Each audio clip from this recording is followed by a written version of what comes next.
Albion Online is in a bad place, or whatever title I decide to make this video, okay? But essentially, we're going to be talking about all of the current problems plaguing the game, dragging the player count down, causing people not to want to play. There is so many things wrong with the game right now. There are so many problems with the game, and if they aren't addressed, fixed, altered, or changed soon, the game is nosedive. It's like a plane nosediving into the ground. It's jumping off a cliff. I don't know what to say, but let's get into it, starting with the most egregious thing.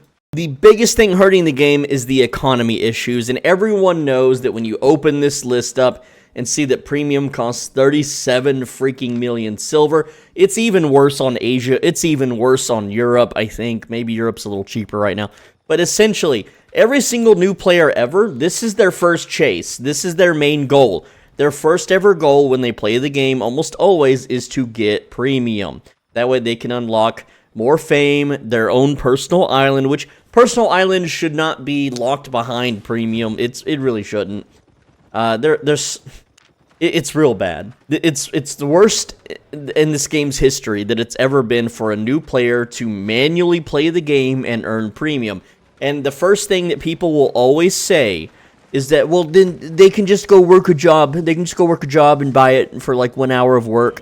Bro, where I'm from, it would take like a whole week of working, and then after paying for food and bills and stuff you need to live, and saving that money, and hoping there isn't like a sudden hospital visit or, oops, a flat tire that you gotta pay for to fix. Yeah, it's about a week of saving. It's a week of saving for me. And for a lot of people, it's months, especially with the conversion rate. But that's not what I'm talking about. What I'm talking about is that premium, it's too much. It costs way too much for a new player to grind towards. Now, as someone who's experienced with the game and knows exactly what to do, yes, I can make a new character, and I can manually farm premium in about 45 to 50 hours of playtime.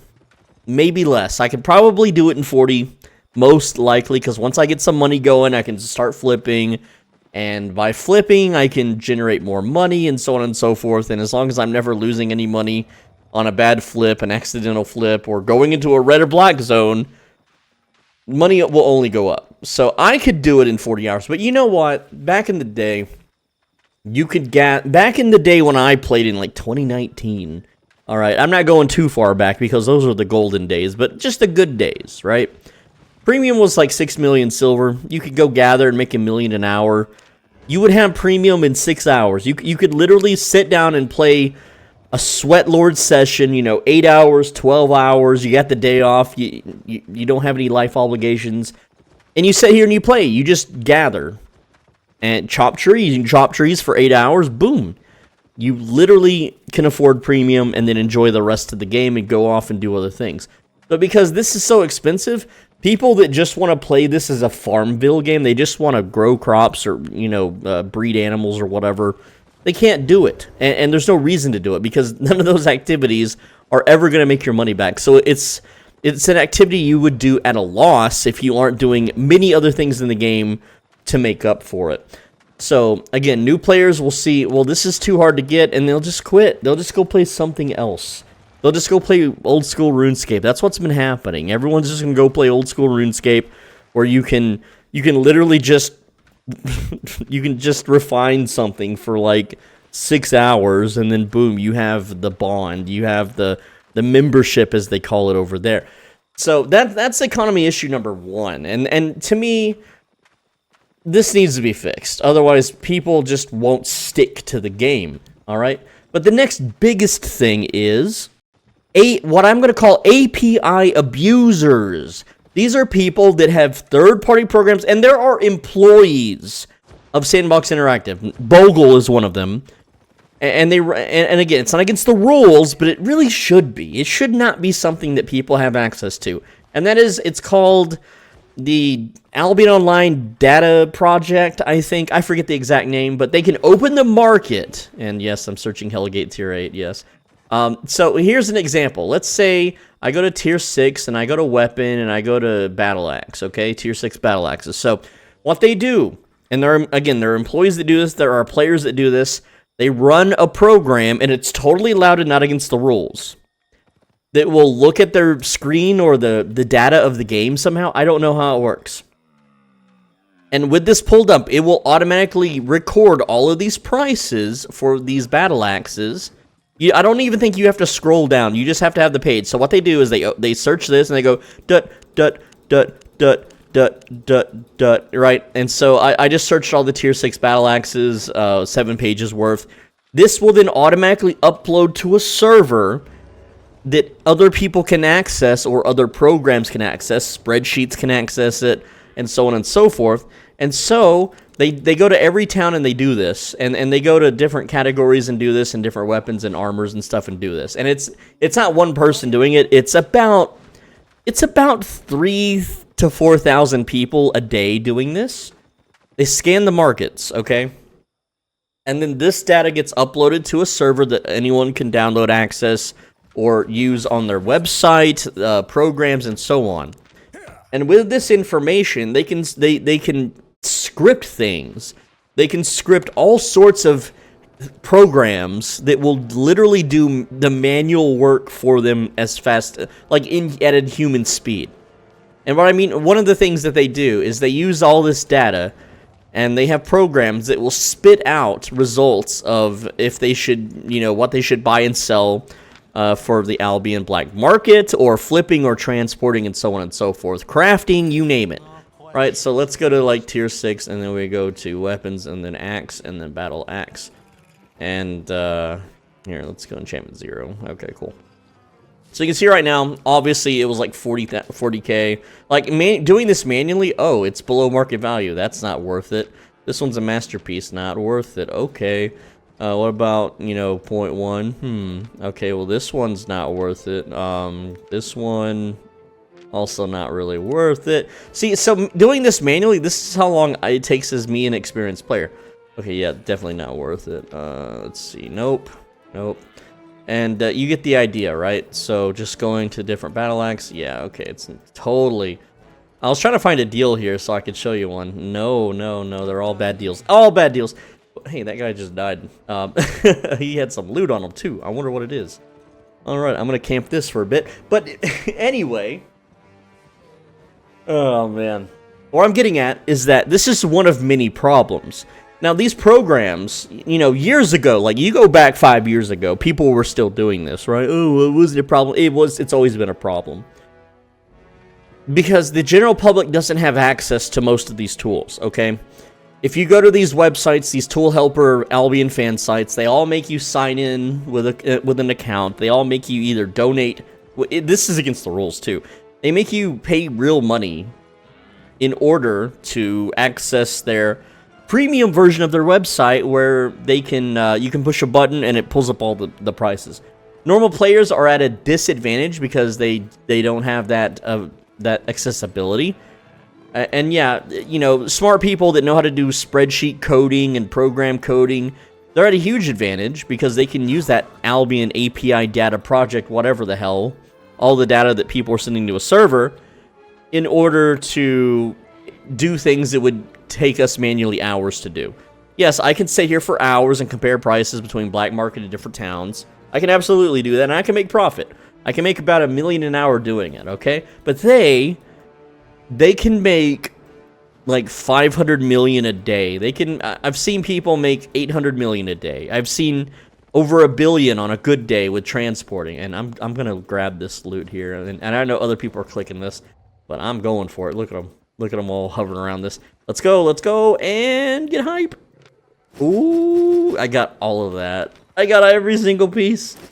It's 7,000. I know, it's 7,000. Anyway, listen. What I'm getting at is that it's only getting worse. I have seen the Doomsday device. Look, I have seen this with my own eyes. This is the scariest thing. So instead of a spreadsheet that automatically plugs in numbers, instead of, a website where it's like, oh yeah, you should craft, what's the bonus today? The bonus is offhand. You should craft torches. You should craft tier 6 torches, bro. You should craft it at this town, And if you craft this and you fill the journal, you'll profit like 5k silver or something, okay? All right, I'm just spitballing here. Don't quote me on this. I don't know if this actually profits. Now there's a few programs that people have been working on. All right, a few programs, and those programs, you know what they do? It's an AI. It is an AI automatic thing that looks at the entire data of the API within like 5 to 10 seconds. And it will tell you exactly what you need to do to make the most silver. You can be like, "Dear Albion AI, what should I do to profit today?" And it'll be like, "Okay, let me check the API.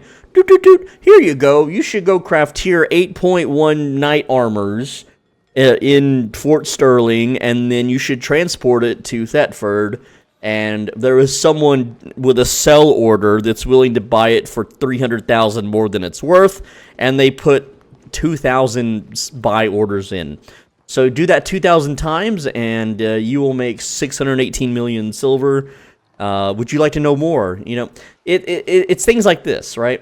A new player would not be able to... They'd have to get real lucky to find that by scanning the markets and stuff. Can I salvage these even though they're damaged? Oh, yes, I can. There we go.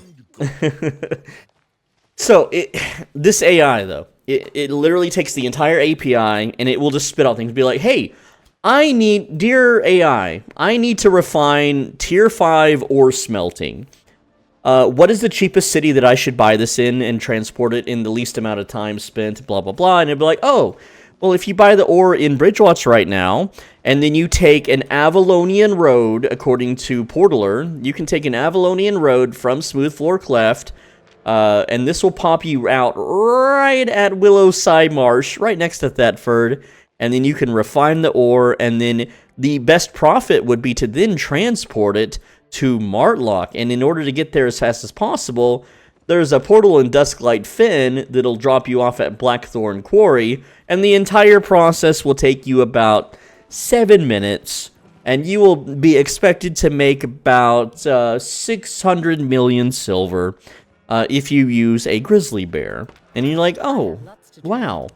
So it literally does all the work. It's like a magical genie AI that will tell you exactly how to just make silver. And so guess what? Guess what's happening? The people with this AI, the people with this program, which is not public, I don't have it, I've just seen it, okay, in a Discord. It's a real thing. It's not someone faking it. It's a real thing. Want to trade? It's like... It completely nullifies the... Like... Anything you want to do in this game revolves around having silver, okay? And yes, I'm a rich person, okay? But you can see I'm still groveling for scraps on the ground when someone's dead. Right? This is real money. This is, like, the money, the silver that I have, not only by being a super famous YouTuber, which is only a chunk of it, it's playing the game for, like, 6 years straight, dedicating, again, 6 years of my entire life playing every single day for hours and endless hours a day. Look at Juan. He's got like 8 billion liquid silver. The dude plays 12 hours a day, 7 days a week for years. All right. So these people with this AI, they can literally they can outfarm silver from someone playing 6 years straight every single day, who's the most famous YouTuber of the game, or the top-rated PvPer of the game, in a matter of hours. In like a few hours, they're more wealthy than me, than Juan. And give it a few weeks or a month, you know what happens? They could just buy most of the gold, and then the price just goes up and up and up and up forever. Or they can literally level anything they want. They can boost anything they want. But you know what these people are doing with it? They're not playing the game with this money. They're selling it. They're RMTing. They go to a little shady website, and some guy is like, "I'll pay you 50 cents per a million." And because it takes them less than 10 to 15 minutes to make like 600 million, well, 600 million is worth $300. And they can do this like 4 times an hour. So they're making 1,200 real-life US dollars an hour because they have a little AI super cheat that just gives them the literal answer. But what this also does is anyone that like really wants to do any kind of market flipping or investigating, like say let's say I'm a refiner. I'm a wood refiner, I guess. And I really want to like snuff out the best steel to refine wood. It's going to take me a lot of market research. I got to go town to town to town. I got to, you know, figure out all the right Ava roads to travel if there's a risk, blah, blah, blah. Well, the guy with the AI, the dude with the AI can just, he's already done it 10 times over and he's working on, you know, his 7th big flip, I guess. So essentially, this ruins the market for everybody, for one. And, oh man, if this AI thing ever goes public, like if someone just makes a website for free with no premium paywall and no make an account to log in crap, then anyone can use it. And because if it like you just give this to 100 people, the market's done. The market's doomed. It's over. Literally over. So it's a huge economy issue. And I know I spent a lot of time talking about this, hyping it up, but it is terrible, all right? And let's say not even the AI. There's lesser evils. There's spreadsheets that you push a button on a spreadsheet. It pulls all the prices, puts them in. It highlights everything green that you should buy immediately and flip or gamble or craft with or transport or whatever. Like immediately. No brain, no thought, no work, no effort, nothing. And Sandbox Interactive, the people that made the game, all they have to do is like change one line of code to prevent all of this forever. And that is the Albion API data project. It needs to, like, there is no reason that these coders and these programmers should have access to this. There's no reason that a regular player should have access to this. I know that some games have APIs and stuff, but it's not for something as critical as the market, as, you know, as critical as silver making. Like, here's the thing. If I ran a company and I want people to card swipe to get the money for premium or whatever, well, I would immediately be like, if I was a CEO, if I was in charge of making money for this game, real money, like a business decision, it is the dumbest business decision to give a program access to your server that allows them to figure out exactly what they need to do to bypass having to card swipe and instead just play the game in the most optimal way possible using AI to guide them, of course, because the AI can, you know, super compute every single price in the game, everything in the game, and then spit out a, hey, you know, here's the best way to make money today, like little cheat code. Because if they're making, you know, 600 million a freaking hour, well, that's you know, that's like 20 premiums or something, right? Which you know, an hour. And that's not real money. That's in-game money, you know, trading hands. Like, here's the thing. When there's such a stupid way to, like, siphon money from everybody, then everyone's poor except for that 0.01%. All right? The AI holders. But, you know, it doesn't just end with the AI. It doesn't end with the spreadsheeters. It only ends when they disable the API. When they disable everyone from sending data to a server and then people accessing that server to get the info. The only way or whatever that people should be able to share info is if they do it manually. Like, hey, today scraps of hide are on, and scraps of hide's a bad example, but like, hey, hen eggs are super cheap today. You can flip it by crafting omelets or something, right? And they're like, oh yeah, let's go do that, right? Not having a program do it for you instantaneously with no research on your own. It's cheating. It's cheating. It's absolutely cheating, but it is currently allowed, and so the people with these tools are dominating the economy, and everyone else suffers. You know why premium costs a bunch? Well, besides the 2 to 3 dupe methods it took them forever to fix. Yes, there was dupe methods. I can talk more about that in a little bit in the video, so stay tuned for that. It's not exactly a dupe. It's more like a clever use of generating silver. But, yeah, it's awful. It's terrible. And, you know, most people, they're like, you know, the thing is, these other YouTubers, they're not allowed to talk about or demean the game at all. They're not allowed to talk crap about the game. They have to suck the toes. They have to bend the knees. Slurp on SBI's cheesy little toes. because if they don't, they lose their little noble drop, their little buttercup drop, right? They lose, you know, thousands of AFK bot viewers. They lose their special little avatar little ring thing that says Albion creator, dude. And they lose access to a Discord where they all talk crap about me. Yep, that's just the gist of it. But here I am. I'm the one truther that the game still has, and you know what? I'm getting sick. I'm gonna go find a game that actually enjoys and likes me. I don't need to be the schizoid. This game's fallen off a cliff. The viewership is down across the board for everybody, except maybe the Portuguese and Russians. I don't know. Those guys, you know, they're kind of holding strong. But anyway, not about the YouTube side. We're talking about the economy here. So Albion's economy, or Albion's crafting market, it's bottom up. So it takes low tier resources to refine higher tier resources. But rough stone is always a good indicator of, are there lots of new players joining the game? Because new players will farm rough stone to get an early economic boon. And right now, rough stone is just continuing to rise. It's been in the high 200s for about a month now. And it doesn't look like it's going down. But the buy order, this is also another one, right? Looking at the buy order prices. When this keeps going up, because there's still a demand. Like, rough stone is used for every construction, every building, repairs, and so on. So it's necessary. But it's not something that established players would farm, ever. There's no reason for them to do so. And, you know, hundreds of thousands are sold every single day. There's 95,000 there, 83. So, yeah, 110 there. Okay, sales are down. Sales are down. But the thing is, it's a huge indicator that new players aren't joining the game. And when new players aren't joining the game, everyone essentially suffers, all right? And I guess I should stay in the market so I can show you more market stuff. But another thing, too, is gatherers.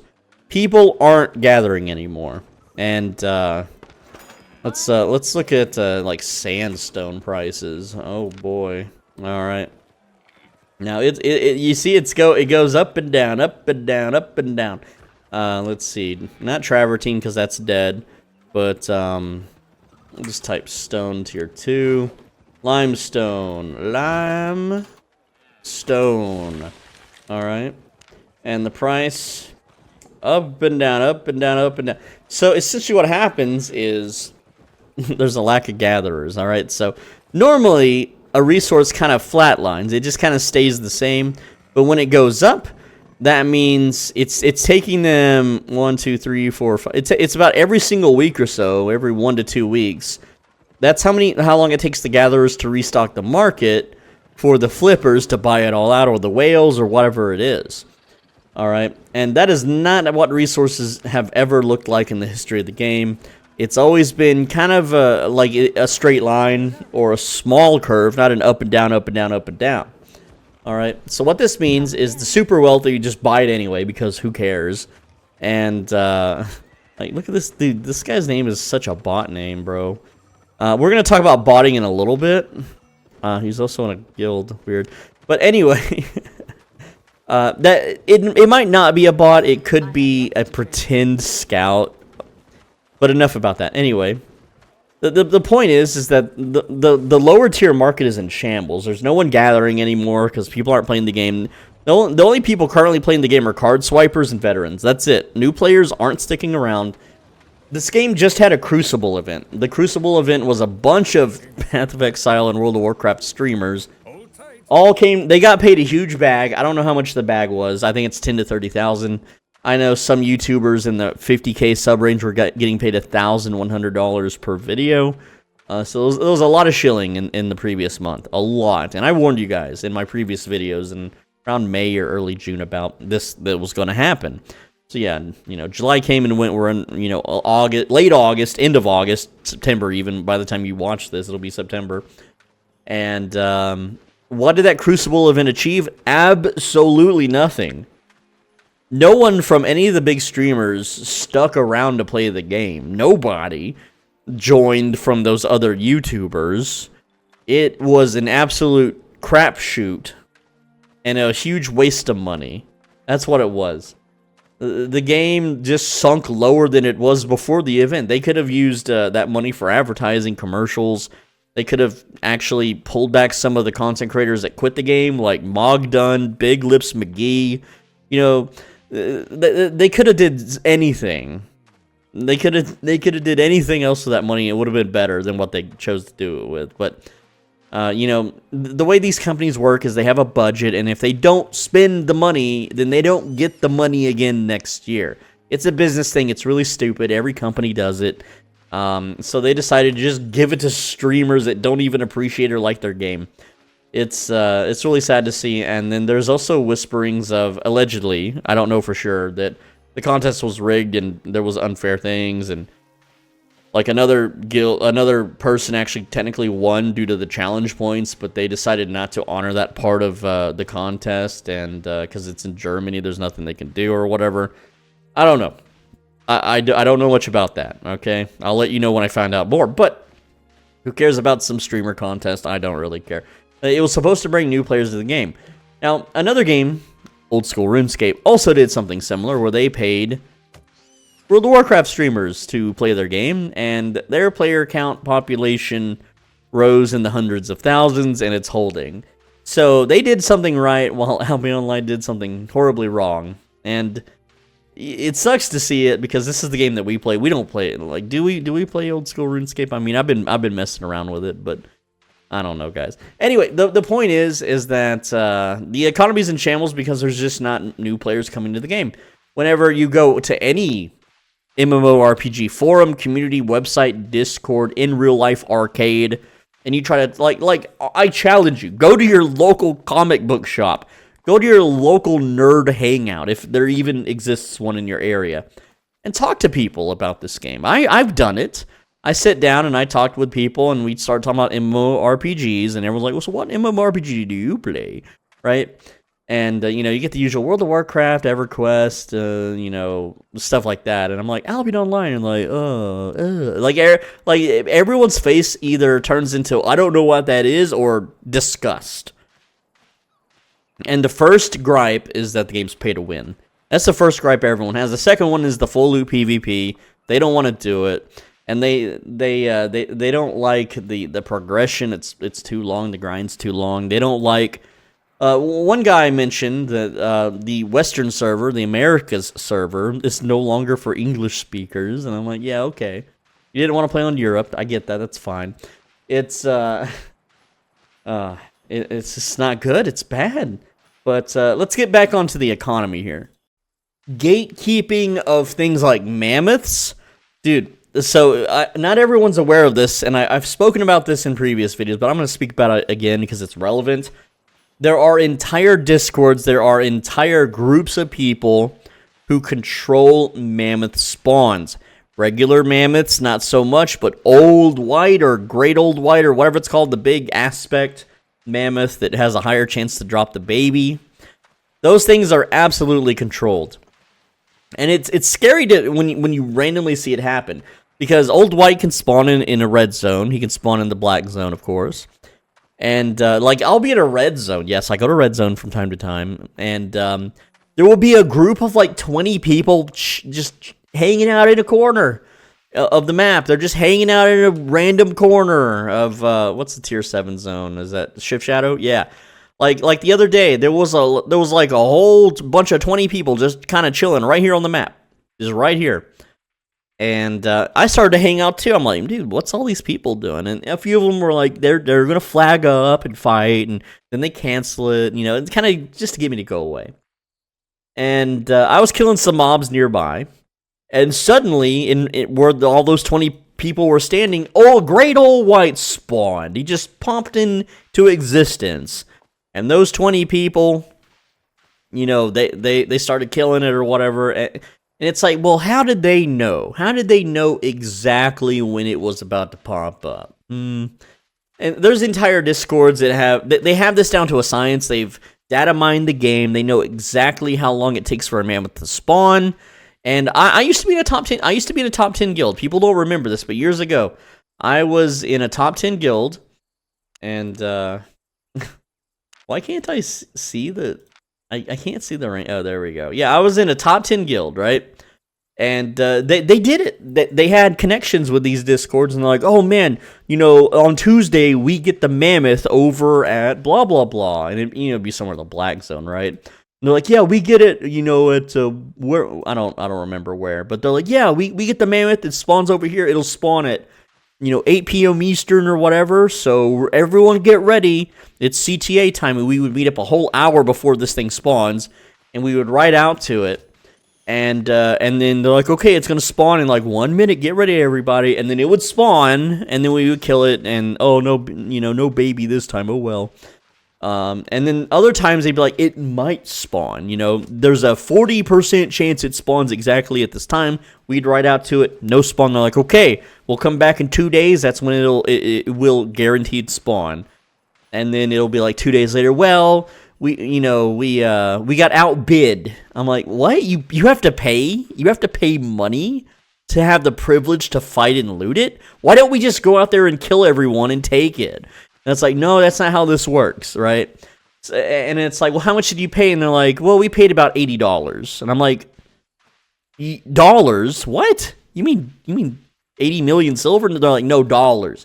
They're paying, they're RMTing. These top 10 guilds, they RMT this mammoth hunting Discord server to get baby drops, and I'm like, well, how the hell is that worth $80, right? $80 would be 100 if you RMT, that'd be 160 million silver. And they're like, bro, there's a way to breed the babies or something, and it's like, no, there is. Like, I was like, no, there is, and they're like, yeah, well, there is. And I don't have any proof if there is or not to manipulate baby like breeding drops. But apparently a few people in these top 10 guilds said you could. But essentially a mammoth calf, goes for like 250 million. Like, yeah, mammoth right now is 272 million. It was 160 million. They're paying $80 to get the baby and then breed the baby to get more babies. I don't know, whatever. I don't know. Okay, I don't know too much about it. I just knew that they knew exactly when the thing would spawn and kill it, and everyone was doing it.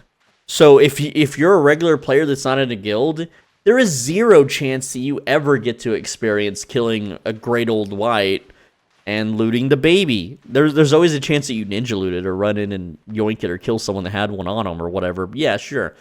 But this thing is so gate-kept. Mammoths are so gate... They are not worth this amount of silver, ever. The only reason they are worth so much silver is because everyone in charge that's gatekeeping the spawns set the price. They set the price because no one can get one without going through them, essentially. And that's just how it is. That's things like this need fixing. And SBI maybe they enjoy this part of the game. They enjoy regular players having inaccessibility to such things, right? When I bought my like you saw that I have a mammoth. Yes, I'm rich. I can buy as many mammoths as I want. But I got that mammoth back in the day, and I paid 60 million for this. I paid 60 million silver back in the day. You know how I afforded this? I chopped trees for 60 hours, which is about 1 week of playtime. I was like, I want a mammoth. I'm going to chop trees all week, and I'm going to get me a mammoth. And there you go. You know how long it would take a regular player to farm? 274 hours. You're not doing that. You're not... That's like half a year of 200. Let's say you play 8 hours a day. 274 divided by 8, 34 days. Okay, let's say if you play half as much, that's at least 2 months. Okay, I'm gonna say half a year. half a year. Half a year of chopping trees to get your little virtual mammoth that you can transport stuff to. And transporting, like, if you don't have those spreadsheets and those API tricks, you're making $1 million per hour doing this manually. You're making $1 million per hour. And you know what? We'll talk about the mammoth bots later. And yes, there are transport bots. Of course there are. But things that they need to stop gatekeeping stuff like this. SBI needs to fix it. And yeah, I know there's a few other ways to get a baby mammoth drop, like the Conqueror's Chest, which you need premium for, by the way. You can't open that without premium. And what what's it called? The favor chests. which they're nerfing, by the way. They're nerfing next patch, so those are getting nerfed. Sorry, whoops. They're going to cost more also. Uh-oh. Can't have people making money now, can we?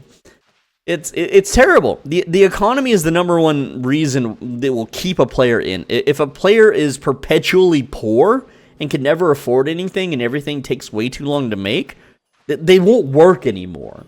I can attest to this because in real life, I can't get paid enough money to do any kind of job that would sustain my life.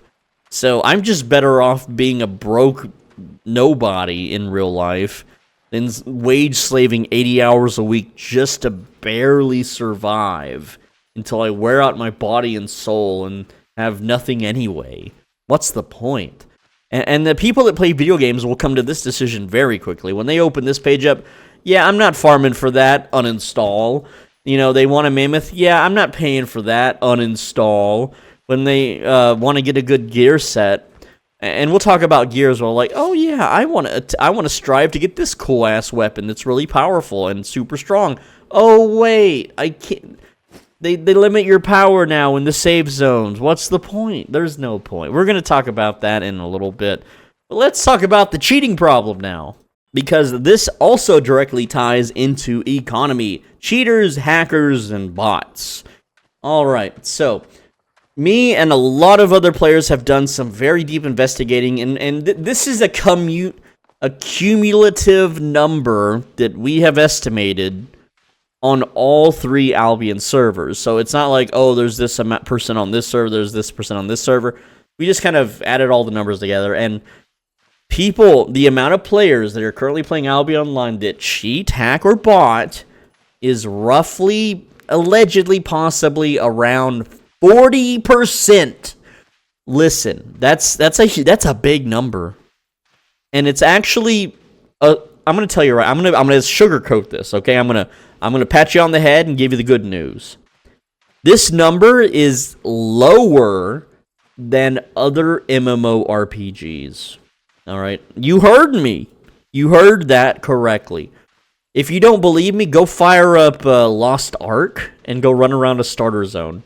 If you don't believe me. That game is like 80%, okay? Go play WoW Classic and go to the Dwarf starting zone. You're going to see an endless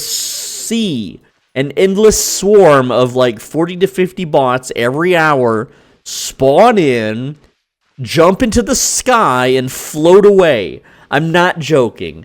They spawn in, they run forward, they take the starter quest, then they jump into the sky with a hack, and then they just float away into the sky, never to be seen again. I don't know where they're going. It's ridiculous, okay? Old School Runescape. Go click on a big pile of people that are at a furnace or a stove or anything. You're going to see an endless sea of jumbled up bot names. And no one's going to talk to you on the free-to-play servers. Like, I've been playing for like 2 weeks, and I've seen like 3 real people. It's bad. It's bad. It is bad. It is real bad. Other MMORPGs have it pretty rough. Go play New World and play on any server, and go outside any of the main 4 or 5 starter towns. You're going to see bots standing around harvesting resources with bot names that don't reply, don't move, and they're there 24/7 nonstop. So yes, Albion has a botting problem, and for botting, cheating, and hacking. I'm lumping them all in, not just bots, okay? 40% of the player base, allegedly, okay? That's just, it's not an exact number, but it's about 40%, okay? Now, again, other games have it worse. Other games absolutely have it worse. Escape from Tarkov has a 60% player cheating rate, okay? It's brutal. It's real bad. So again, Albion, it's not as bad as it could be, and I have seen them ban bots. It sometimes takes them a while, but they do it. All right, but also a lot of these numbers come from the Asia server. It's not. It's really not as bad on West. It's medium bad on Europe, but it is absolutely aberrant on Asia. But if you take all 3 servers, the average is 40%, okay? So let's start with bots. What kind of bots does this game have? It has bots that transport. It has bots that do faction heart transport. Lots of those. It has bots that make a new character, grab some rough stone, or run to the market. It used to have bots. This was the dupe I was talking about earlier. It's not really a dupe. Journal rewards. There used to be some journal rewards that would give you bags of silver, like this one. No, that's not. But this is a bag of silver, okay? This is not the quest that people bought it. But essentially, they'd make a new character, do a few things, collect 180,000 silver in less than a minute's time, delete the character, and remake it. Now, I discovered how to do this, and I never told a soul. I never told anybody, but I discovered how to do it 15 days before the patch allowed anyone to do it on the test server, okay? And I was like, yeah, that's not going to make it to the live server. And it did. And I was like, okay, well, I don't need to do it. I'm already rich. I'm already wealthy. I'm just going to sit back and see what happens. I'm going to sit back and witness the tragedy. And about 10 days later, Asia was hit first. The price of silver skyrocketed, okay? And then they put out a patch where they changed the journal rewards. Okay, cool. Well, they left some in anyway, and the ones they left in give you about 40 to 50,000 or something like that. And it's a little bit more convoluted and harder to do, and it's more. It takes at least 2 to 3 minutes to do it. And I'm like, who's gonna waste time getting 40 to 50,000 silver? Well, 40 to 50,000 silver every 3 minutes. How much is that? 50,000 silver in 3 minutes. Hold on. 60 divided by 3 is 20 times 50,000. That's a million an hour, okay? And to me, I'm like, who's gonna bother? Who's gonna bother for 1 million silver an hour? Apparently, botters set up bots to do it over and over and over infinitely on all servers, not just Asia this time. And yeah, money go up like crazy. Gold price go up like crazy. All right. And it was a little bit more tricky to do, but they had to adjust the journal rewards twice over to stop people from doing it. So that's fixed. Again, it's all fixed. All right. And I'm not going to tell you what they did or how they did it, okay? I'm really not allowed to. They'll just ban me. Even though it's something I didn't do and I'm not teaching how to do it. Just speaking about it is risky, okay? SBI is... They don't like me, okay? They just hold my account hostage until I delete videos. It sucks. But as far as botting goes, there are gatherer bots, fishing. Everyone knows about the fishing bots. There's skinning bots. Luckily on West, there aren't stone harvesting bots. Not yet. But as soon as those stone bots start flooding the server, any day now, stone price will go back down. But hey, stone price is really sweet right now if you're a gatherer, okay?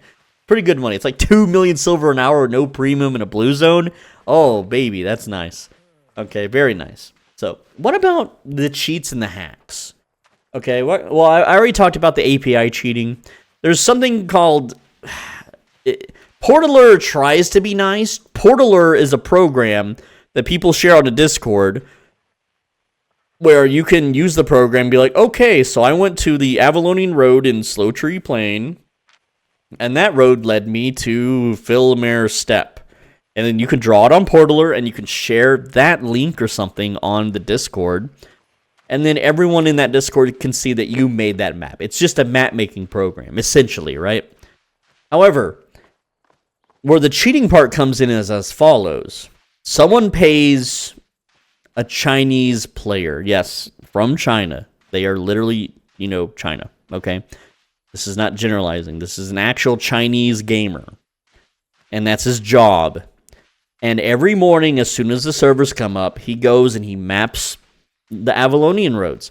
But he doesn't do it for everybody. He does it for whoever's paying. So let's say in this zone here, the Dry Basin Oasis, there's a guild, all right? And let's say that guild is Furia Divine Requiem. Let's say, I don't know these guys, okay? Whatever, Requiem. We'll just say that. It's a cool name. Requiem, allegedly, will pay this Chinese gamer to map out all the roads connected to their black zone. So he'll run here, map out all the roads that he can, and the timers. He'll run here, map out all the roads. He'll run here, map out all the roads. You get the idea. So now this guild, whenever they're ready to play, they have all the Ava roads already mapped out for them. And the Chinese player gets a nice, crisp, I don't know how much they pay him. It's probably 10 to 20 bucks an hour of work. I don't know. And this is an everyday thing. All right, so that's just straight up cheating, right? But then these guilds that are in an alliance, they get together. They're like, hey, man, what's up? So they phone in their friend, and their friend's over here in the Thunder Rock Upland, and their friend is Lustania.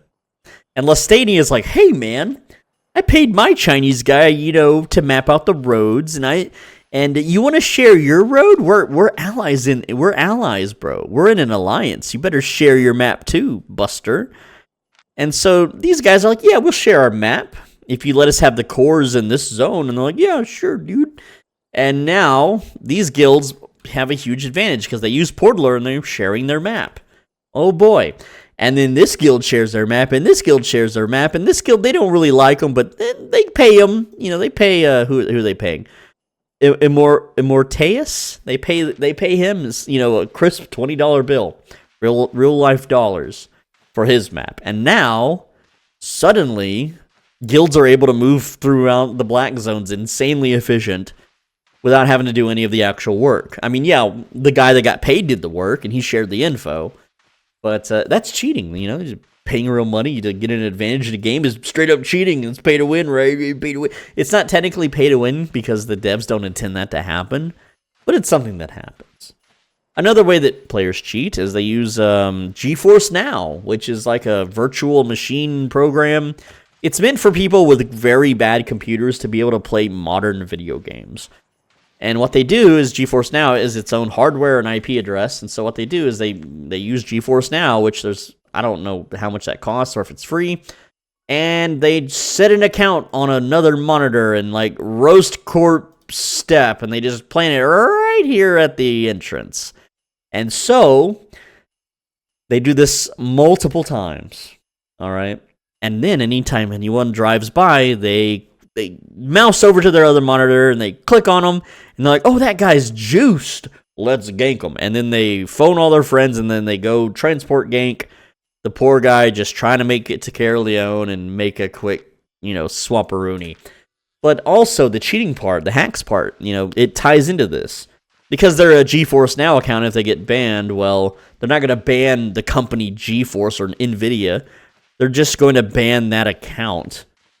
And because GeForce Now is multiple different hardwares and multiple different IP addresses, well, they just make another one, and it's a free-to-play game, so they just go right back on their Ox Scout, right back to that same spot. But these guys run hack programs, because GeForce Now doesn't care if you run a hack program. And these hack programs automatically will inspect players. It will also check their stats page to see if they have crafting fame or if they have a lot of player kill counts or if they have a lot of fame. If they scan a player that's on an ox or even a horse and they have a weird build or they have a pork pie on their hotbar and they have a lot of crafting fame or regular fame or whatever, then it will automatically make a little alarm noise, like your cell phone's going off, like da-da-da-da-da-da-da-da. And then the screen will flash.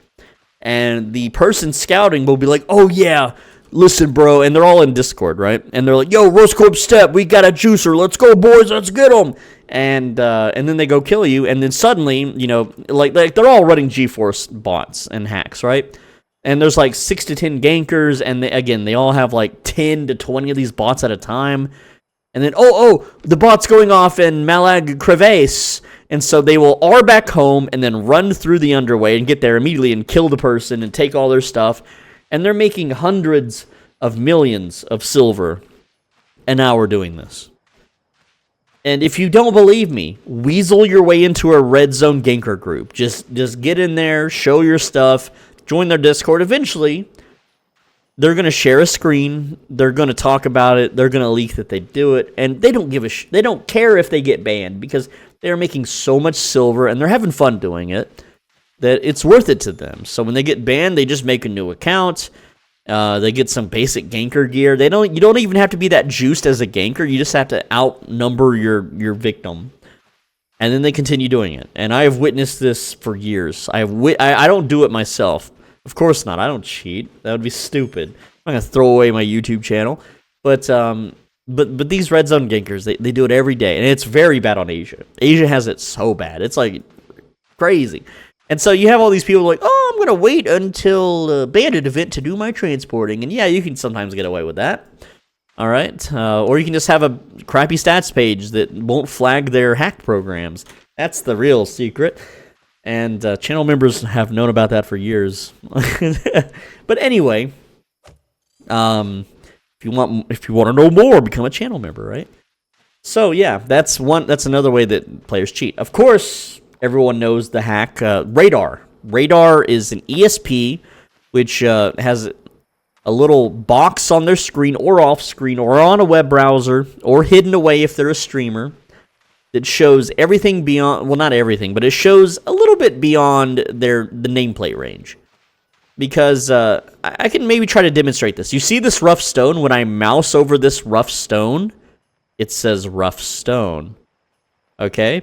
I'm going to now move off my screen so that the rough stone would technically be on my other monitor, okay? And now I'm going to mouse over to my other monitor where the rough stone would be. It's a little hard to do, right? Maybe they fixed it. They fixed that. Oh. No. Okay, we got a sword icon. Okay, yeah. It's used to the mouse would stay on your screen and it like the tooltip would pop up anyway. Like, see, it says rough stone there. Let's see if I can kind of get it. Let's push it a little bit more. No, they fixed the tooltip popping up. Okay, cool. Used to, you could mouse over your other monitor and see tooltips. It was so dumb. But that's kind of the basis of how the hack works. It scans something in the game's code or memory. I don't know how hacks work. I'm not a computer guy. And it gives them more info than they should have. It gives them more heads up. I've seen radar hacks that they can see invisible players. I'm not going to show you any screenshots or where to get it or anything of the sort, but it's something you can easily Google, and a lot of people use this, and it's very obvious when they use it. There's a lot of content creators that use it, official ones, big ones, that use it, and it's very obvious that they're using it too. But I'm not going to name names or anything or shame anybody because it'll just be a crap flinging contest, and it is what it is, and SBI is going to protect their assets, if you know what I mean. But anyway, besides ESP, the rare hacks, there's a speed hack where you go fast. There's a cooldown hack where you get your cooldowns back. There's a range hack where your abilities, like especially movement abilities, will move you much further than before. I've seen a hack that lets you walk anywhere.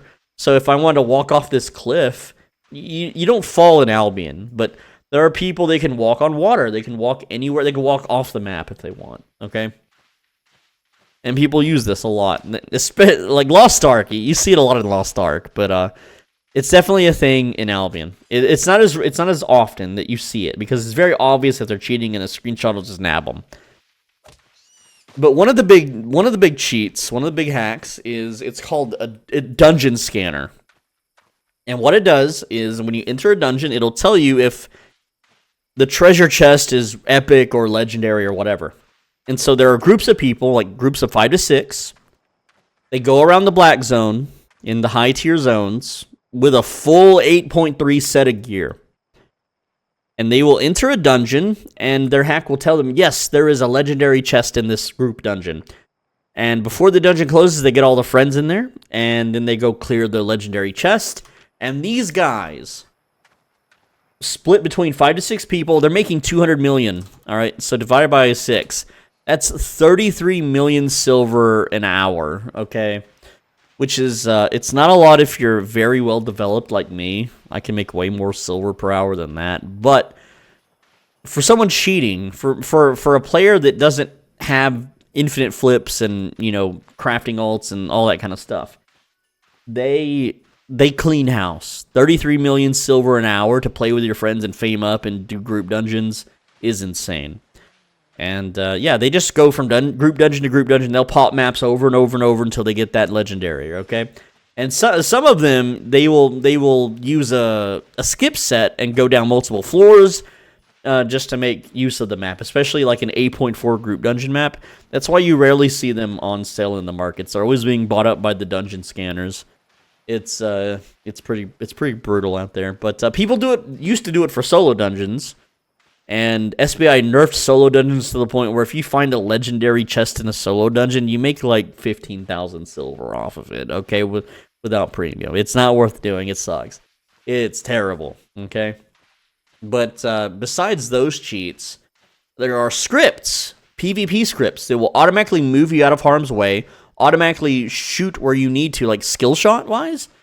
There was one YouTuber, he quit, but he was using a script while how do you say it? He was emulating a phone and then using the script with the phone controls. And it was painful to watch. And that dude botted subs, he botted views, and he quit because he was some crypto millionaire dude bro, whatever guy that just had stupid amounts of money to blow. Okay, so it's very rare to see scripters, but this guy, he paid someone to make scripts. And if you don't know what scripts are, go look it up on League of Legends, okay? League of Legends is literally the same freaking game, just without the MMORPG aspect, okay? It's a MOBA. Same controls, same QWER spells, you get the idea.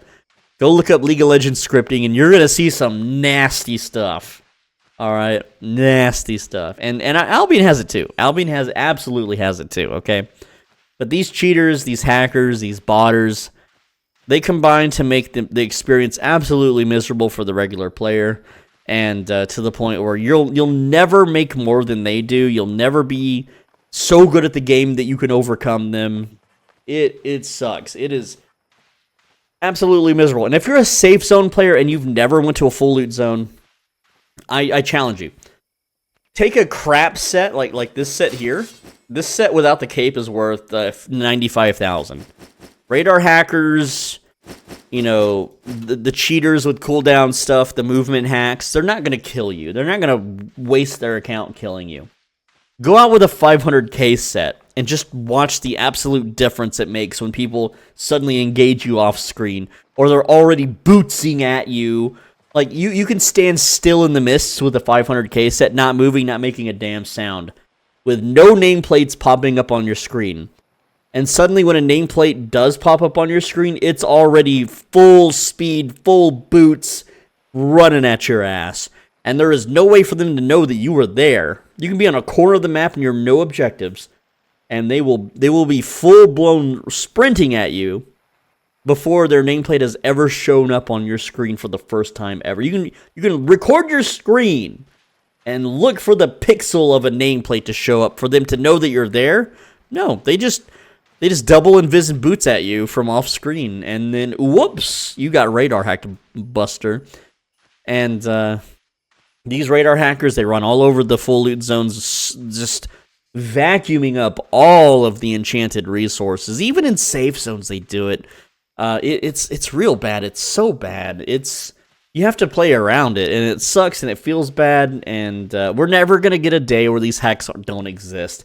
Unless they recode the entire game or absolutely find ways to detect and shut these cheaters down. I don't think it's ever going to happen, though. Another thing that's a kind of a cheat, it's not really super damning to the game, but like the arena. All right, there's the damn arena. The Crystal Arena. If you want to get to the Crystal rank all the way at the tippy top, by the time you get like Gold 4, you're going to learn that it's win trading. All right, if you aren't in these discords, if you aren't in the crowd with the cool kids club that do win trading, you're not making it to Crystal. You're almost never making it to Crystal, ever.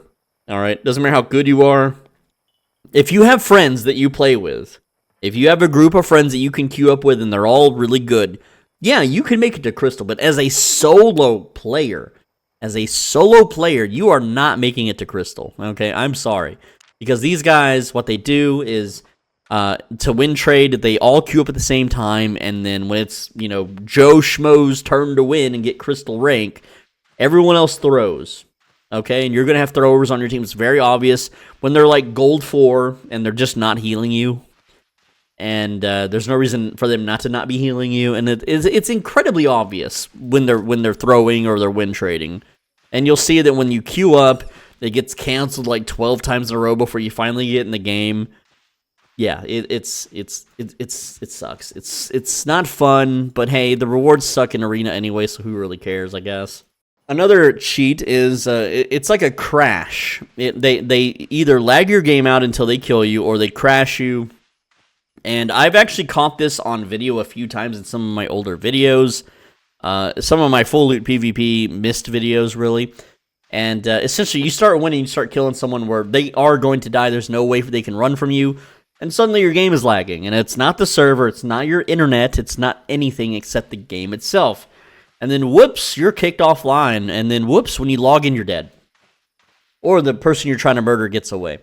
There's people that do this in yellow zones. There is a bunch of botters in Thetford.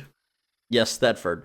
Why am I heart transport botters in Thetford? They ride from Thetford to Martlock. All right, the least traveled route is Martlock to Thetford. And I start ganking their bots, and what do? They send a squad to crash me out and lag me out every single time. And so it's they're profiting that much that they're willing to just log an account in and then lag me out every single time I'm fighting them. And you may be thinking, oh, so bitch, how are you fighting heart transport bots with the IP limits? This was before the IP cap, okay? So don't worry about that. But yeah, it's brutal. It's like, well, I guess I just can't gank heart transports anymore because they have a program that shuts me down. Whoops. Now let's talk about the gameplay loops. It has been substantially getting worse, patch after patch. Last patch, we have the item power soft caps. It has driven away 92% of the player base's urge to even bother leveling up, improving their character, or to continue playing the game. Think of it like this. Used to, the whole reason to level up a fame farm set was so that you could absolutely get the most amount of fame per hour over other players that did not do the grind. So what this entailed is you would log into the game and you had quite a hefty goal ahead of you. You had to max out the Warlock, the Curse Staff tree, essentially. And once you did that, your next step was to acquire 8.3 or 8.4 gear, mainly the Shadow Collar. And once you achieved this rigorous grind of getting your Shadow Collar and, the 8.3 gear, it doesn't have to be 8.4, you are then allowed to indulge yourself in the best fame farm in the game, which was around 20 million fame per hour with all the bells and whistles and stuff. And you can push that even higher with premium if you had mob fame awakened on your weapon and so on and so forth. So that got nerfed in early 2025, just taken away from the game. They just yoinked that away. They saw that solo players, safe zone players, they were enjoying this gameplay loop. They were like, "Oh, we can't let them have this. No. We want them to go to the black zone and farm significantly less silver per hour. Well, not really silver per hour, but farm way less fame per hour." And so they just hard nerfed it to where you get almost no fame at all doing it solo. And then they added the patch where the item power soft caps came into play. So that people were like, okay, fine. If we can't farm statics in blue zones with our really expensive 200 million silver set and our, months of grinding to get max spec, that's fine. We'll just use our gear and go clear yellow zone mob camps. We'll go clear safe zone mob camps because we can still one-shot those. It's very easy. You can watch anime while you do it. You can watch YouTube and streams. Who cares? Well, with item power soft caps, yeah, you can still farm yellow zones, but you're not nearly as efficient or as fast at it anymore. Yeah, you can go to a yellow zone in full 8.4 gear. You're going to barely deal more damage than a brand new player that's been playing the game for a few hours. So instead of one-shotting mobs with your Flamewalker staff, you now have to do several spell rotations to kill them. And that's not fun. And the fame per hour significantly went down after that change. Now, what they did do, though, is in the last update, they added the depths. And if you are to play in the depths in the trio mode as a solo, the Fame is the best in the game. It's better than the Black Zone. It's better than the Red Zone by about 20 to 33%, depending on how many bells and whistles you have. If you have the Satchel, if you have the Mob Fame on your weapon, and so on and so forth, right? And because of item power soft caps, you don't need 8.3, you don't need 8.4. I literally made a 6-hour-long video where I made a new character. I flipped items on the market to get 1 million silver, and I bought a set of 4.2 gear, which I didn't need 1 million silver to buy. I could have bought a 40,000 silver weapon, right? I didn't need to buy a 700,000 silver weapon. It wouldn't have mattered. Still the same kill speed, same farm speed. I just felt like playing a different weapon that day. But, 1 to 2 hours of playing the game to farm silver, and then suddenly a character can fame farm almost as efficiently as someone back in the day that put in months or even a year's worth of work getting the best gear in the game and maxing out the specialization to be able to take on harder content. Now, the depths, it's not the easiest, but it's also not nearly the hardest content. However, as a solo player, instead of, grinding for months on end and using an expensive set to reward yourself with, you are now punished for being solo. If you're solo, you farm way more fame than if you're in a trio. However, you're at the literal mercy of every single trio group in there that just wants you dead so they could take the stuff that's in your inventory, not so much what your equipment wearing. You're not in an orange zone, you don't drop your equipment, you only drop your inventory. So if you get some fat loot from some chests and you get unlucky and come up against a trio group that chases you down and kills you, it feels bad. It sucks, it's miserable. However, on this new character and thorough testing and spreadsheeting, you make about 900,000 silver per hour doing it. And you make around, if you decide to turn on the Satchel, auto respec, and mob fame on your weapon, you make around 16 million fame per hour. So the fact that a brand new player has access to this fame farm with very little effort or investment, it's good and it's bad. It's bad for the long-term players and the gameplay loop and the chase. Because the thing is people they had a reason to level up. Safe zone players, which account for 92% of the player base, they had a reason to get the 8.4 gear, and that was so they could beat up everyone that also didn't do the grind, okay? So if I have 8.4 and I'm fighting someone in the current state of Albion, if I wear 8.4 gear and I fight someone in 4.2, there is barely a power difference. There is some, but it's not nearly as much as it used to be. And so players back then were rewarded for the time and the silver they invested into their gear and leveling up their gear, which made them, that's why we play MMORPGs. We can leverage our time and in-game money to win fights. We don't have to be an esports pro gamer. We don't have to dedicate, thousands of hours on a fighting game to learn frame data and timing parries and stuff. We just level our character up, and then our character's level and wealth represents that instead of skill. But SBI took all that away, and now if you're good at the game and someone has 8.4 gear and you don't, you could probably beat them up. And so the veteran, everyone thinks this is all the new players yay, you can't bully us anymore. I can absolutely bully anyone I want in a yellow zone. The reason why is I've been playing the game for 6+ years.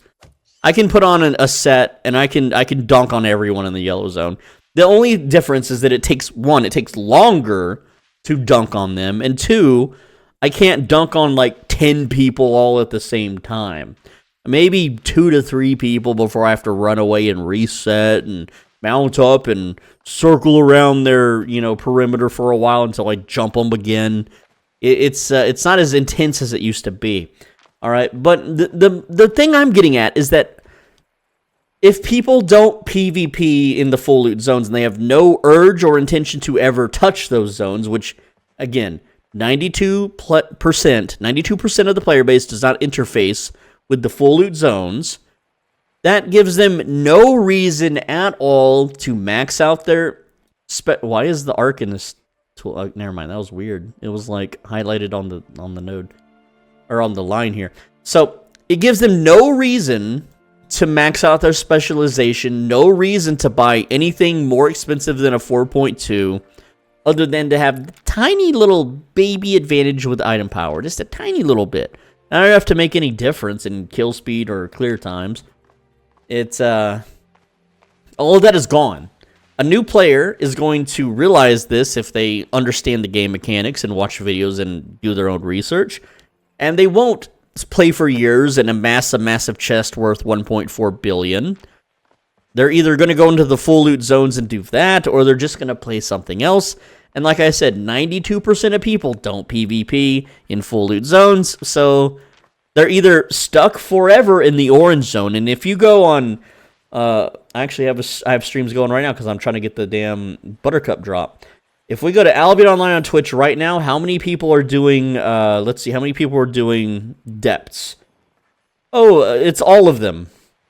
All of them are doing depths. Not a single person is doing Black Zone, Mists, Roads, Dungeons. Yeah, they're all in the depths. Every single one of them. Well, that's that's pretty normal. Players are almost always going to go where their best rewards are. If they can earn a good amount of silver, get a nice fight, and earn a bunch of fame, why do they have a reason to go anywhere else? So now, when you play Albion, the goal isn't to max out your specializations and get everything all beefed up so you can go fight. It's buy the 4.2 set, or the 5.3, or the 6.3, or the 6.4, whatever you want. Anything above 6.4 is complete overkill. And then get 2 friends and go do depths, and that's all the game is now. That's all the game is depths. Do the depths. That's it. It's that's the gameplay loop. Everything else in the game is now invalidated. There's no point to do it. There's no point to level up to do it or prepare to do it, unless you want to be some black sheep, outsider, or if you just really, really enjoy doing Nightfall Abbeys or something. I don't know why you would, because the fame is worse now than the depths, and the rewards are worse than the depths, so why are you doing it? Oh, just to be different, I guess. I don't know, just to do the little journal achievements, I guess. I don't know. But, yeah, so the company killed the gameplay loop, and here's the thing. This hasn't hit yet, but if you read the future patch notes that are planned for the game, they are nerfing the loot of Avaroads, they're nerfing the loot of Black Zones, they're nerfing the loot of the dungeon, the boss layers. All of it. They're nerfing all of it. They're making the favor cost more for the chests. Everything. They're not nerfing the orange zones. They're not nerfing the depths, though. Isn't that funny? It's like they want to corral everyone into the depths for some reason. I guess because it's a lot lighter on the servers or something. Who knows? Now, one gameplay loop that hasn't really changed in the last 6 years, and this is not a good thing, is gathering. So let's just assume, hypothetically, that your daily morning routine, or whenever you wake up, I like to wake up in the evening, is you wake up, you take a piss, you sit at your computer, you log into Albion Online, and then you go gather. Now, let's say, hypothetically, you woke up 6 years ago somehow, and you didn't realize it, and you're still groggy, you're still waking up, you're yawning, you log into the game, and you start gathering. And you gather all day long, and then you realize, oops, hey, what the hell? How am I 6 years in the past? What's going on? And that's because, again, in 6 whole damn years of this game, they haven't changed, they haven't added, and why isn't there a new resource to gather? Why is skinning the only thing that rewards baby drops? Why can't I get seeds if I harvest, fiber? Why can't I get jewels or gemstones if I, mine iron or ores? Why can't I find rare rock thingies in stone? How come I can't chop a tree and get a pine cone or something? Why have they not changed anything that has to do with laborers other than nerfing them in the last 6 years? Housing, growing crops. Like they added 1 or 2 new foods and some new potions, but that has nothing to do with gathering. That's crafting. That's a whole different ballpark, okay? But Are they ever going to change this? Are they ever going to add things? Maybe some fresh things to craft with stone? I mean, the only thing they really added that you can craft with stone, it's not really crafting, is black zone castle thingies, whatever, the resource territories. All right, you can reinforce the walls with stone now. Cool. 8% of the player base got a little thing to use stone for. It didn't affect the markets at all, and so stone gatherers didn't feel any, benefit of all the grinding that they did over the years. So I don't have any travertine anymore. I sold it all. I got sick of holding it for like the last 4 years. All right, yes, I held travertine for 4 years waiting for the price to go up. It never did. All right, that's my limit, 4 damn years. But where's the gameplay loop changes? And the thing that we all fear is that if they do touch gathering or housing or laborers, is that they'll just make it worse and nerf it somehow and make it even more terrible to do, right? And I don't know. There's so many things that they could just copy from other games to improve it. Will they ever? Probably not. And like, if anything, the game is literally on maintenance mode. They're not really working to improve or make the game they want to play. They've already sold out. They've already got the bag, so to speak. It's like all the streamers and YouTubers. It just, like, I was watching a YouTuber the other day, and he was covering New World, literal dead game. And 1 minute into his video, you know what he's shilling? Metal Gear Solid 3. We all played that back in the day on PlayStation when it was on the Fox engine, like PlayStation 2. Yeah, when it was good. And now it's on Unreal Engine, and the game is absolute soulless slop. It's the same freaking game it was 20-something years ago. Like, who cares? But no, this guy got paid. He got paid by Konami. He got paid. He got paid to shill it. And it's the same thing with the game devs. They got paid to make the game, and now it's not their game anymore. They sold it. It's gone. They got their money. They got theirs. And we're left out to dry. We're left out to, not even to dry. We're just out soaking in the terrible, muddy, gross, nasty rain. And the game's not coming back. And look at any other MMORPG. Any one of it doesn't matter which one you pick. They've all, in 5 to 6 years, they've all improved substantially for gameplay loops. It's like RuneScape. They're always adding new trade skills, new things to do. They're like, I think they're getting sailing soon. That's something that you level up. Sailing? I don't know. I don't know enough about RuneScape. But what is there to? Oh, there's some new weapons. They actually took away weapon. Remember when daggers had black hands? Yeah, that became War Gloves, like W. Yeah, you can cast the W spell. You can cast Devastating Combo. That was Black Hands E, essentially. Right? Yeah, there's a few new weapons over 6 years, not nearly enough. Like, most veteran players, they don't have a gameplay loop anymore because there's nothing to do. There's like... It's up to the game devs to keep releasing new content to keep players interested, but also to keep new players interested as well instead of disinterested. If anything, the whole year of 2024, 2025, it's just pushed players away. New players don't see a reason to level up. They don't see a reason to get the Gucci gear, which means they're not interacting with the markets, which means they're not spending their silver. It's just bad all around for the health of the game. For the enjoyment of the players that are playing the game, for the veterans, for the new player, everyone suffers. Everyone suffers. Even the parent company that owns the game, stock is just crashing and burning. And, you wonder why. Oh, I wonder why all these streamers that got paid to play, no one in their audience stuck around. None of the streamers or YouTubers that were paid to play this, who acted like they enjoyed it, they're all gone. Not a single one stayed. Even before the Crucible event, like, when you see a YouTuber, like, some random dude that, like, I only play archers, and he's got, like, 20,000 subs or whatever. He played the game for, like, 2 weeks and dumped it, okay? And every single time you see, like, a new Twitch streamer who actually has an audience and has, like, a brand that they've built up, coming from some other game, they try out Albion for, like, a few days, and they're just gone. They're just like, they're not playing. They're, obviously they're playing other games, right? And the only people that you see still playing this game, besides me, are the ones that are paid to be playing it, the ones that are sponsored to be playing it, the ones that are literally employees of the game still playing it. I don't know any YouTubers or Twitch streamers or anybody that isn't in the creator program that still regularly makes content for the game. Not a single one. I don't know a single one. Why am I still here? Why am I still playing this?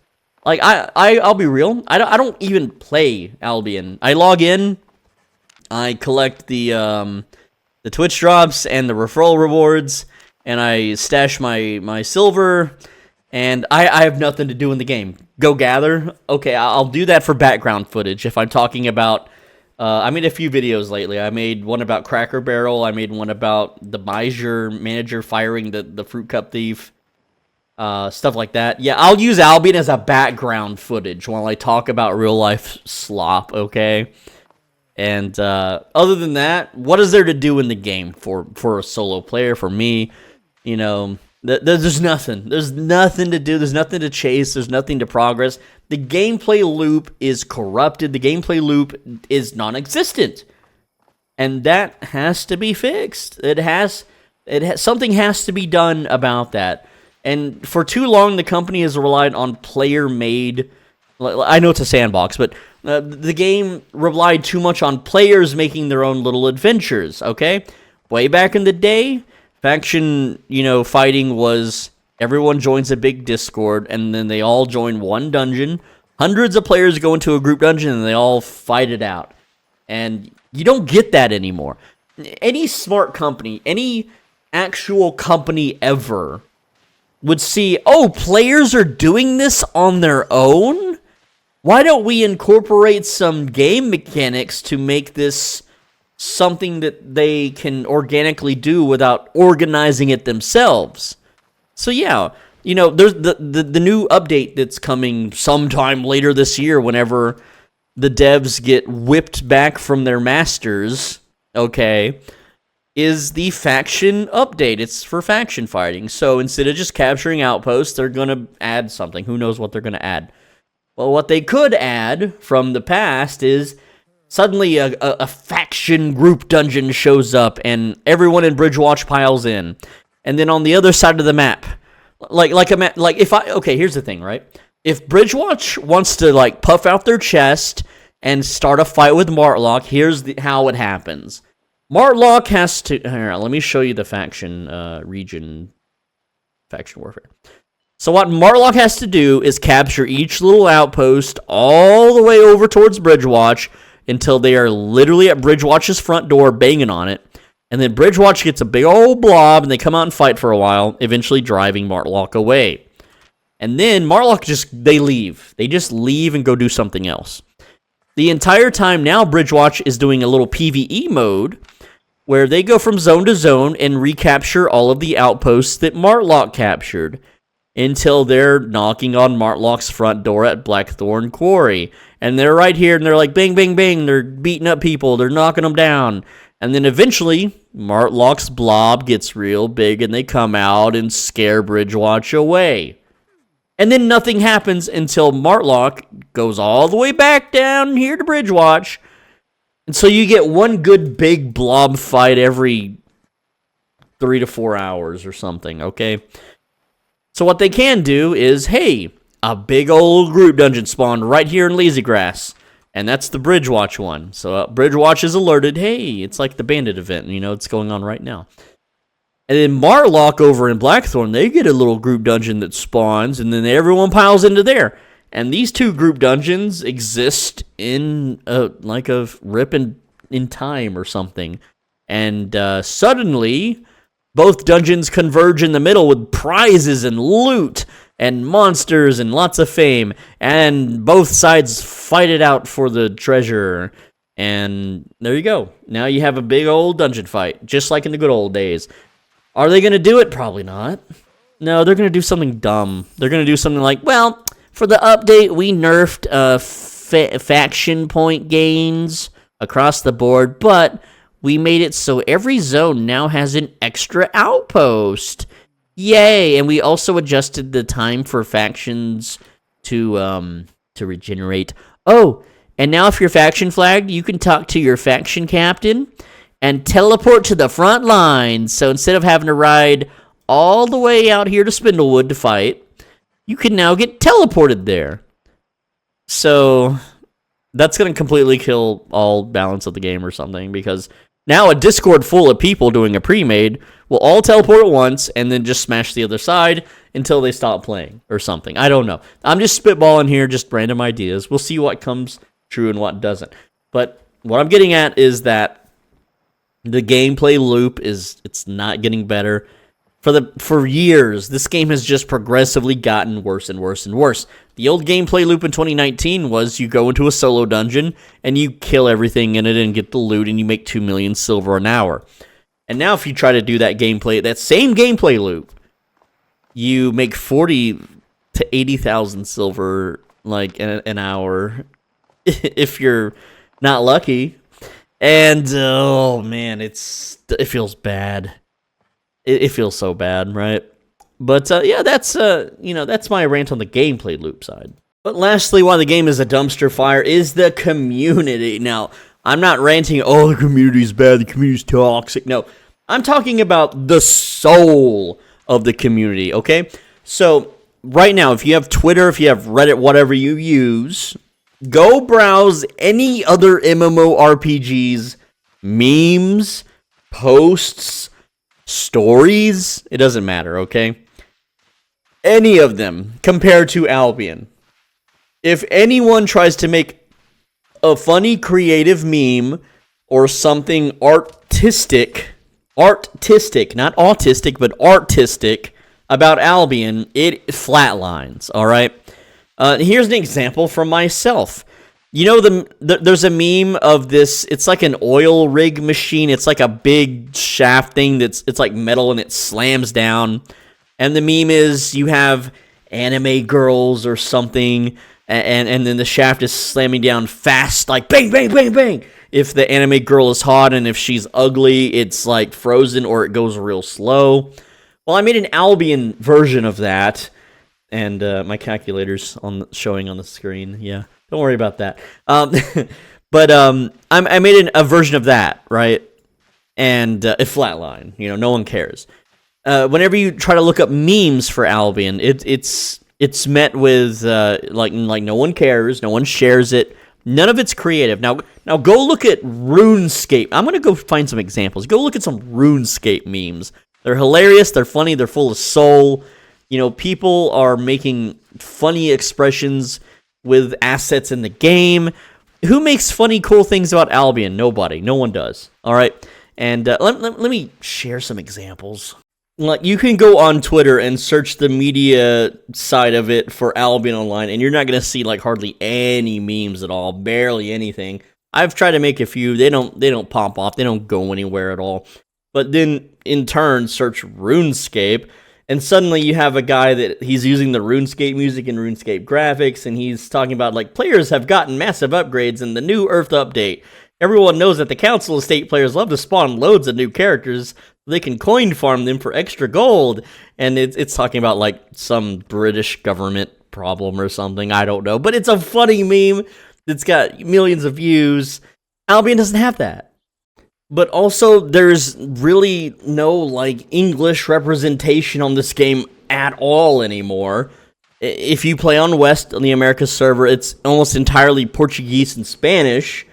All the American-speaking English speakers all fled to Europe, and then they quit because ping issues and cultural differences. So, you know, if you speak Brazilian or Portuguese, or if you play on Europe and you speak Russian, then great, you have a community, but no one else does. So that's a huge hit on the game, the game's growth. A lot of people, they're like, oh, I want to play this game, I want to try it out, and then they don't feel like at home, they don't feel welcome, they don't feel like they're around their type of people, so they just go play something else. But also, like, just pure numbers on social websites. So I'm gonna show you a bunch of different subreddits real quick, and I'm gonna compare them for you. So for instance, here is a complete, absolute dead game. zero community whatsoever, and that would be Core Punk. All right, Core Punk. The only time someone makes a video on Core Punk anymore is because they're being paid to do so. Here's Tommy666. You know him as an Albion, ex-prison inmate looking dude. And, yeah, you click that video, paid promotion. Oh, thank you, Core Punk, for sponsoring this video. And it's a complete dead game. But here's the number that we care about on the Core Punk subreddit. 3 users are here now. 3 people, I'm one of them. I'm one of the 3 people looking at Core Punk posts. Oh boy. So now, let's compare it to Albion. So Albion has 36 people here now. Oh boy. Ain't that something. Now, let's compare it to a very popular game at the moment that's super popping off because it's free to play for one more day. I think it has 330,000 people on Steam playing, and that is Path of Exile 2, with 2,218 people browsing, okay? Now let's take another very popular, widely critically acclaimed game that's not as popular, but still popular, and that would be League of Legends. 1,508 people waiting, okay? Now let's take a direct competitor to Albion. Similar numbers, yes and no. RuneScape, Old School Runescape, 794 people. Do you see the difference? Albion has no soul. It has no community. It has no memes. It has no for funsies things. People only play it to suffer. They only play it to RMT their money away.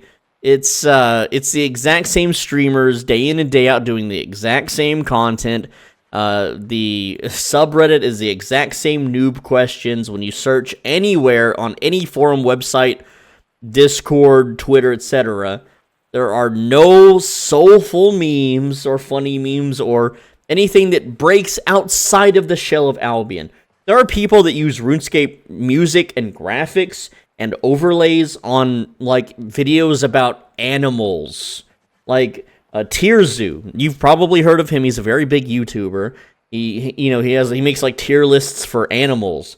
He uses a lot of RuneScape graphics and noises and music. Why aren't YouTubers using Albion Online graphics or imagery or sound effects in their videos? Because the game lacks that community. Like, go on Twitter and just type Albion Online and click the media post. You're going to see a lot of posts from me. You're going to see posts from Rose MMO. Almost all the memes that are worth clicking on or look interesting, they're all from the official Albion Online Twitter account and not players. There's one post from a voice actor that did the main bandit guy from the trailer. Yeah, it's an advertisements for the game, not actual memes. Just the main Twitter account sharing like contest winners and stuff. There's one YouTuber. They're like, I got into the Albion Online content creator program. I checked their channel, 170 subscribers and no views. Okay, like 29,000 views. Not in a single video, but like in a like channel wide. Like there's like no, it's like completely barren content. But oh, they're a girl. They have the cat ear, headphones. Give them content creator badge. Give them infinite premium forever. Give them giveaways. Oh boy. Oh, it's worse than I thought. You can't even doom scroll on Twitter the media page for Albion Online. It's that empty. It is that empty, and a lot of the results are just the word Albion in other things. Like there's some other game that has Albion in the title, or like a beach resort or something. They can't even get the SEO correct. And oh geez, buy this skin from the official account. Oh, there's maintenance on Asia on this date. Oh boy, it's completely soulless. People aren't even sharing their achievements in the game. I mean, I am. There's a post from me. Hey, look, I'm the top YouTuber at 15,000 subscribers. Back in the day, right?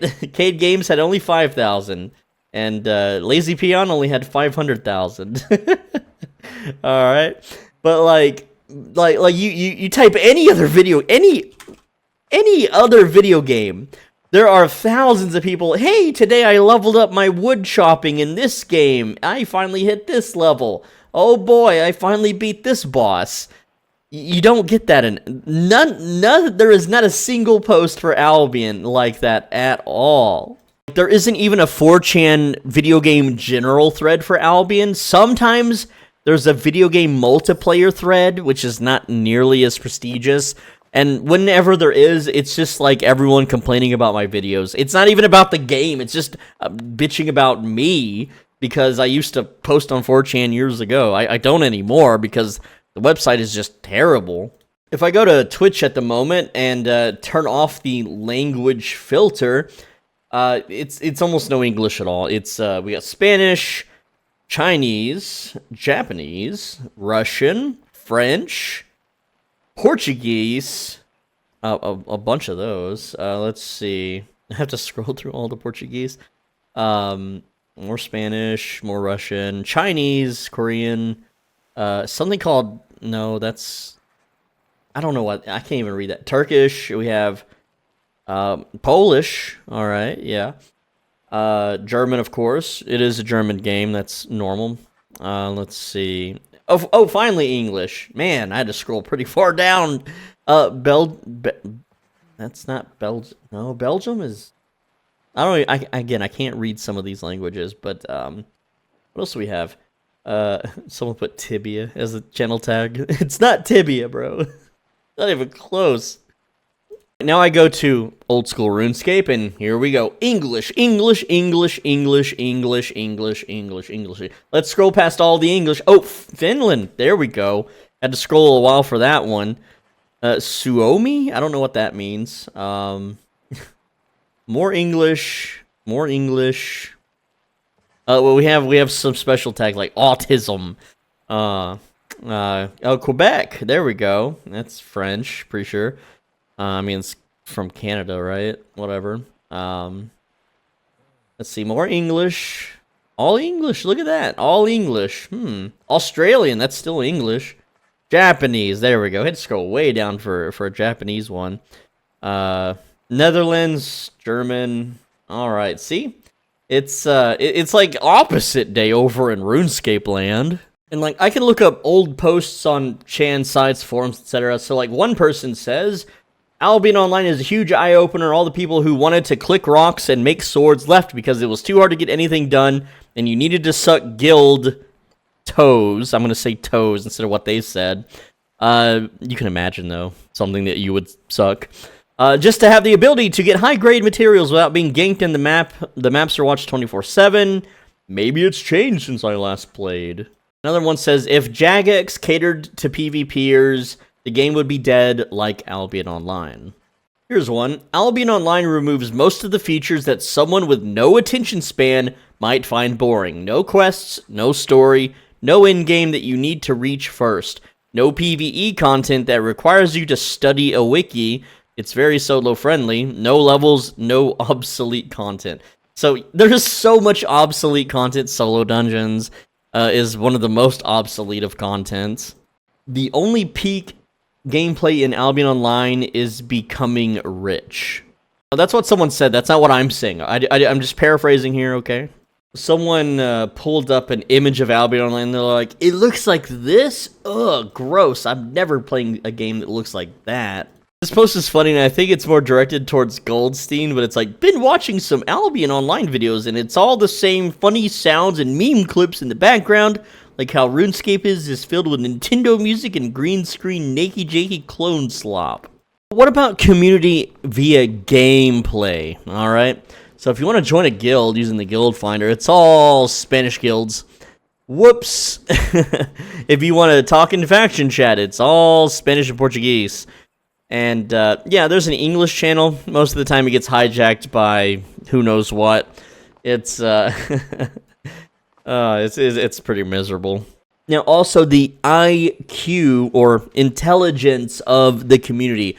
There are so many people that play this game that you can literally post a video showing proof of a number value that is achievable by playing the game, like either fame, silver, whatever, and you show them inalienable proof that it can be done and is being done constantly, and they will turn around and say that, no, that's lie, that's false, that's fake, that's blah, blah, blah. And they're not, like, trolling. They're not doing it to be a butthead. They're not doing it to stir drama. They're doing it because they genuinely believe that what they say is true. These are the same people in real life that think that there's gold nuggets in your brain, and they would smash you over the head with a rock and carve out your skull to find those gold nuggets. Yes, Albion Online's community can be that stupid. Not everyone is, but there are people that play this game that are just the dumbest. And there is no saving them. There is no helping them. There is no educating them. It is just the way of the world, I guess. But yeah, the community, the economic problems, the problems with the devs, game updates, the cheaters, hackers, bots, the economy, all of it cultivate, whatever. All of it combines into Albion Online being the dumpster fire that it is. It's why the game is dying. It's why the game is dead. It's why the game is not succeeding. It's why new players aren't sticking around. It's why new players aren't joining. It's why the game is on a downward trend. There's not much more to talk about it other than I'm the only guy in the space that still hasn't left this dumpster fire to greener pastures, you know? It's, we're basically like an apocalyptic, I'm like, you know, like an apocalypse has happened, like a nuclear situation has happened, and I'm still wandering around picking up garbage and eating ashy, burnt human remains left on the ground. Whoops. While everyone else is out, you know, playing RuneScape and playing Path of Exile and playing this and playing that, I'm still here, and all that's left are the robotic shield AI Matrix machines telling you, no, Albion Online good, Swolbenji bad, buy gold, buy premium, use creator code, do it now, the game is not free to win, beat boop, or free to play, beat boop. Okay? That's exactly what it is. The other YouTubers, the official content creators for the game, they are the evil machines that are trying to keep you in the Matrix, and I'm trying to free you. I'm like the one guy that's left. It's like, take the red pill, do it. Get out of here, save yourself. It's all over. But we'll see what happens with the new updates. It never gets better. Just remember, it never gets better. And once that new update shows up and it makes the game objectively worse, just don't forget who told you, who prophesized that that's going to happen. Anyway, that's all I got. You have to listen. There are a lot of people that feel personally attacked when I dog this game. And because they do, they try to bury it by downvoting the video. I need your help to thumbs up the video. I waited to the very end to ask you to do it, okay? And I'm not like, if this video gets 1,000 likes, then I'll friggin' bungee jump off a building. Or, you know what YouTubers do. They always do something, some crazy promise if it gets a bunch of likes. I'm just telling you, help me combat the haters, help me combat the shills, and just updoot the video for me.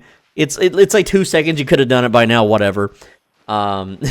Anyway, and with that said, you know, leave a comment, you gotta leave a comment, okay? And click the video on the right side of your screen, because if you don't, then you're gonna stub your toe. Which you were going to stub it anyway, okay? You're going to stub your toe anyway regardless. But it's going to hurt more than usual. Like, it's going to hurt to where you, like, cry out in pain vocally. And not like, ooh, I stubbed my toe, but I'm a tough guy and I can hold it in front of the lady. You know, you're going to stub your toe and be like, ow, owie! And everyone's going to think that you're such a little wussy because you hurt your toe, all right? So click the video and save your manhood.